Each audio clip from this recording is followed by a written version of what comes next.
ಮಾತು ಹೇಳ್ತಾರೆ, ಯಾರಿಗೆ ಇತಿಹಾಸ ಗೊತ್ತಿರಲ್ಲ ಅವ್ರು ಯಾರು ಕೂಡ ಭವಿಷ್ಯವನ್ನ ನಿರ್ಮಾಣ ಮಾಡಕ್ ಸಾಧ್ಯ ಇಲ್ಲ. ಇತಿಹಾಸ ಪ್ರತಿಯೊಬ್ಬರಿಗೂ ಕೂಡ ಗೊತ್ತಾಗ್ಬೇಕು. ಅದಕ್ಕೆ ಯಾರು ಬಹಳ ಜನ ಇತಿಹಾಸ ತಿಳ್ಕೊಳ್ಳೋದೇ ಇಲ್ಲ. ಅದಕ್ಕೆ ಸಮಾಜವನ್ನು ಒಡಿತಕ್ಕಂತ ಜಾತಿ ಆಧಾರದ ಮೇಲೆ, ಧರ್ಮದ ಆಧಾರದ ಮೇಲೆ ಜಾತಿ ಒಡಿತಕ್ಕಂಥದ್ದು. ಯಾವುದೇ ಧರ್ಮ ನಮ್ಮ ದೇಶದಲ್ಲಿ ಅನೇಕ ಧರ್ಮಗಳಿದ್ದಾವೆ, ಅನೇಕ ಜಾತಿಗಳಿದ್ದಾವೆ. ಯಾವುದೇ ಧರ್ಮದಲ್ಲಿ ದ್ವೇಷಿ ಅಂತ ಯಾರು ಯಾವ ಧರ್ಮನೂ ಕೂಡ ಹೇಳೋದಿಲ್ಲ. ಹಿಂದೂ ಧರ್ಮನೂ ಹೇಳಲ್ಲ, ಕ್ರೈಸ್ತ ಧರ್ಮನೂ ಹೇಳಲ್ಲ, ಇಸ್ಲಾಂ ಧರ್ಮನೂ ಹೇಳಲ್ಲ,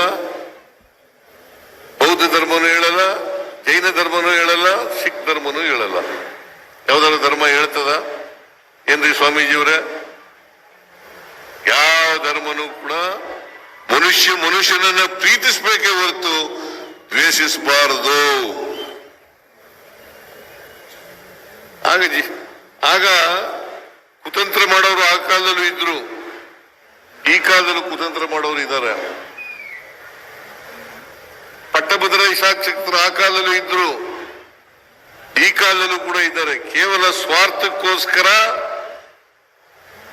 ಸಮಾಜ ಒಡಿತಕ್ಕಂಥ ಕೆಲಸ ಮಾಡತಕ್ಕಂಥ ಪ್ರಯತ್ನವನ್ನ ಮಾಡ್ತಾರೆ. ಇದಕ್ಕೆ ಜನರು ಎಚ್ಚರಿಕೆಯಿಂದ ಇರಬೇಕು ಅಂತಕ್ಕಂಥ ಮಾತುಗಳನ್ನ ಈ ಸಂದರ್ಭದಲ್ಲಿ ಹೇಳಲಿಕ್ಕೆ ಬಯಸ್ತಾರೆ.